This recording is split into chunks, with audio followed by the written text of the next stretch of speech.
Pinocchio, and give my regards to everyone at home. Goodbye, Pinocchio. And thank you. You saved my life. And in this world, one good turn deserves another. You'll see, at the very first opportunity, I'll pay you back for what you did. And so Pinocchio, after having saved Alidoro, returned to the sea and began to swim in the direction of a cave in the hope of finding refuge and a place to dry his clothes. Now let's have a look and see what kind of fish I've managed to catch today. These whitings are very good indeed. Oh, wonderful, lovely little sardines. Ooh, why? And what kind of fish can this be? Please let me go, sir. You see, I'm not a fish. No, I understand. You're some kind of sea urchin. No, not at all. I'm really a puppet. Oh, nonsense. I never knew that there existed fish puppets in the sea.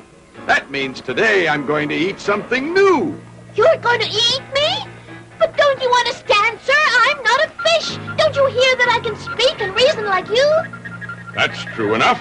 Yes, indeed. Now, you mustn't cry like that. Now, listen. Because you're so nice, I'll fry you in a pan, all right? Believe me, to be fried in pleasant company is always a great consolation.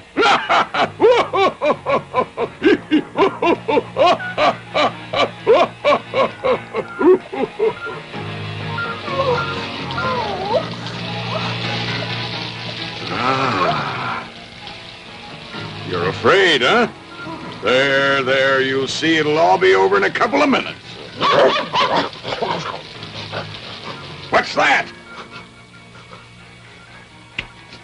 Oh, that smells delicious. Oh, may I please have a taste of what you're frying? I haven't eaten for days. Oh. Alidoro. Go away, you ugly creature. There's nothing here for you. Alidoro! Help me, please! You must save me or I'm fried! Joe? What are you doing here? Save me, please, Alidoro! The green fisherman thinks I'm actually a fish! And he wants to fry me in a frying pan! What? You in a frying pan? I'll take care of that, don't worry. Go away, you wretched beast! Go away, I said!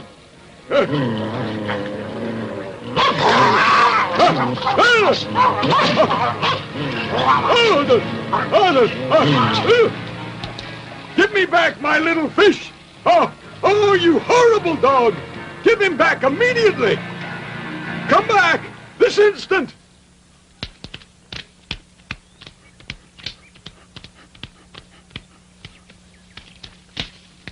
Oh, Alidoro, my friend, I can never thank you enough.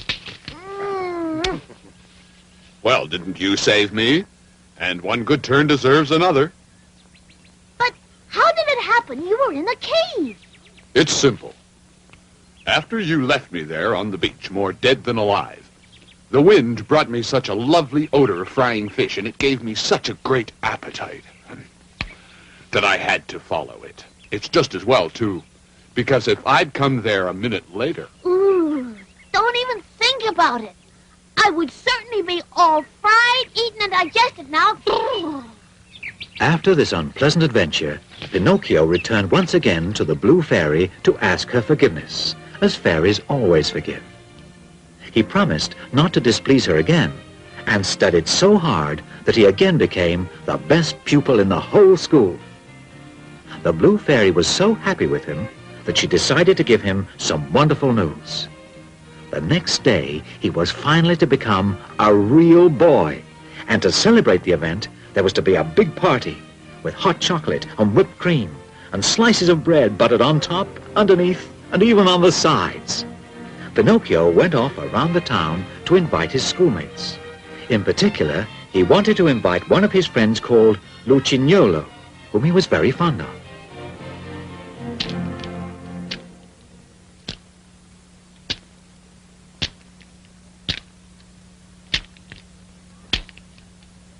Lucignolo! What is it? If you only knew how I've searched search for you. What are you doing here at this hour and so far from your house? I'm waiting for midnight so I can leave. Oh, and where are you going? Far away. Well, it's lucky that I found you. Do you know the great news? Tomorrow I stop being a wooden puppet and become a real little boy like you. Congratulations. To celebrate, I'm giving a party. I'll expect you then for lunch at noon at my house. No, I can't. I told you I have to leave in a little while. But where are you going? To the most beautiful country in the world. It's really fantastic. Good heavens, and what's that wonderful country called? Everyone calls it simply Toyland. Why don't you come with me? Me? No, I couldn't. Well, you're making a big mistake. Where can you find a country better than that? There aren't any schools or any teachers or books. I tell you, you'll never have to study. But then what is one supposed to do all day long in a country like Toyland? What a stupid question. We play with our toys from morning till night. Well, it does sound like a very exciting country, except that... Then come along with me. You'll have the time of your life. What do you say? No. You see, I promised my fairy godmother that I would become a good little boy. Well, I'll see you then. Goodbye. Oh, wait another 2 minutes, will you? But it's getting very late. The fairy is waiting for me. 2 minutes, that's all. What if the fairy calls for me? Let her call all she likes. She'll soon stop. Tell me, are you leaving alone? Of course not. There'll be more than 100 of us. At midnight, a fine coach will come along by here to pick me up, and it's going to take us all along to Toyland. Oh, I would so love to see all of you as you start out. Stay a little while and you will. No. I'd better get going. The fairy will be worried. But what has the fairy got to be afraid of? That the bats are going to eat you? Say, are you really sure that in Toyland there are no books or schools? Absolutely. And not even teachers? Not even one. What a wonderful place. Well, I'll see you. Have a good journey. Oh, wait. Look. Down there's a light.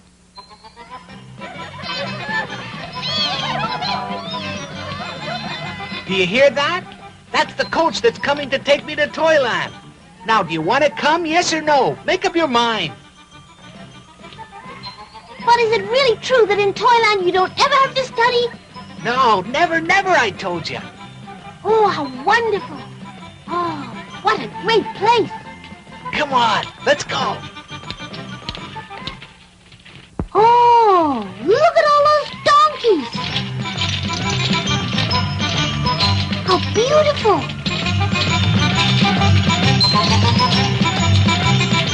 Aren't they cute? Just look. There are so many. And that fine coach. Come on, let's Well, go. I'll get going. Goodbye. The coach is very crowded now. There isn't any more room up there. That's all right. I'll stay down here on the cart pole. And you? Aren't you coming with us? No, I'm staying. I want to go to school and learn a trade. Well, goodbye and good luck to you.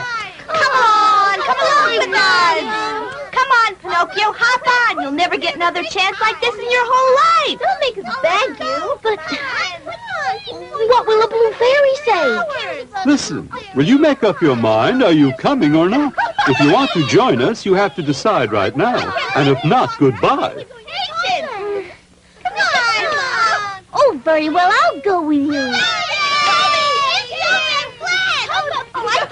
There's no room up here. Where are you gonna sit? Ride on one of the donkeys. Alley-oop. Come on, let's go.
fantastic?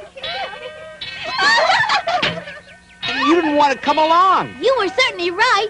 And to think that my school teacher always said to me, don't go around with that imbecile Lucignolo because he's a very bad companion and can only show you how to get into mischief.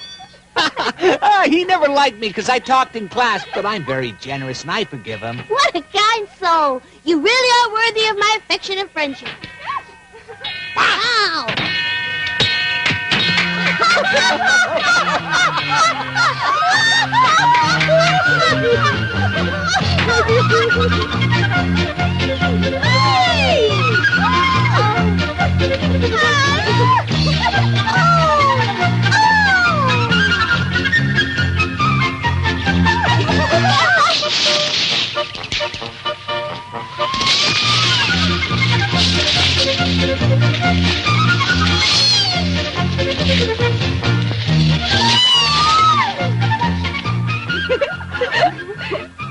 Come on now, Pinocchio.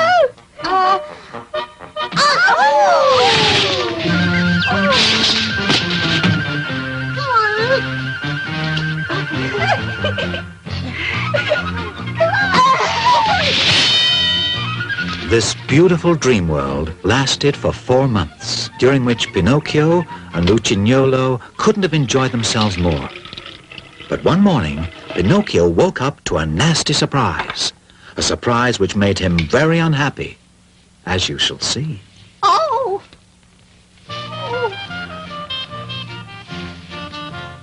Open up, Lucignolo! Open up for pity's sake! Lucignolo! I have to speak to you very urgently! Oh, Pinocchio, come in.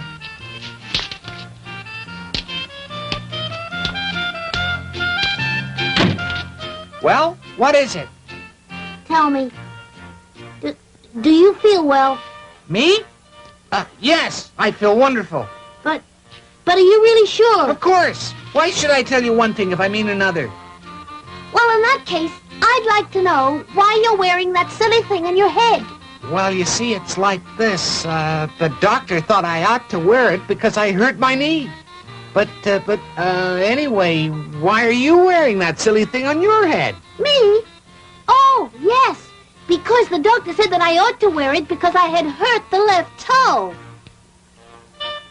Listen, Lucignolo, would you answer me one question? Have you ever suffered from an illness of your ears? Never. And you? Well, you see, this morning to tell you the honest truth, I've had a pain in my ears. Well, me, I tell you the truth. I have a pain in my ears, too. Listen, would you do me a favor? Could I just have a look at your ears? Of course you can. But first of all, you have to let me look at yours. No. First I want to look at your ears and... No, nothing doing. First I see yours or nothing. Oh, very well. Let's do it this way. I'll count to 3, and then at the count of 3, we'll both take our hats off together. Agreed? Very well, I agree. All right. Are you ready? Yes, I'm ready. 1, 2, 3. Lucignolo! Pinocchio! If you could see your ears, they're just like donkey's ears. And you do! They're so long! You know what you look like. You look to me like a little jackass. And you too! To me, you look like the winner of a long-ear contest.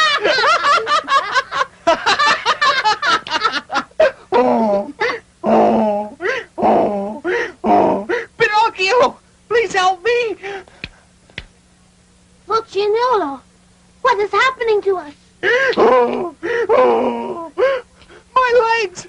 I can't stand straight on my legs.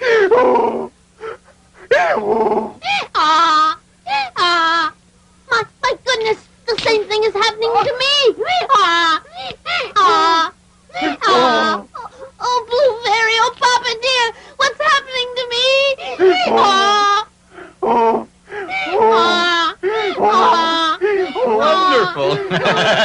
Wonderful!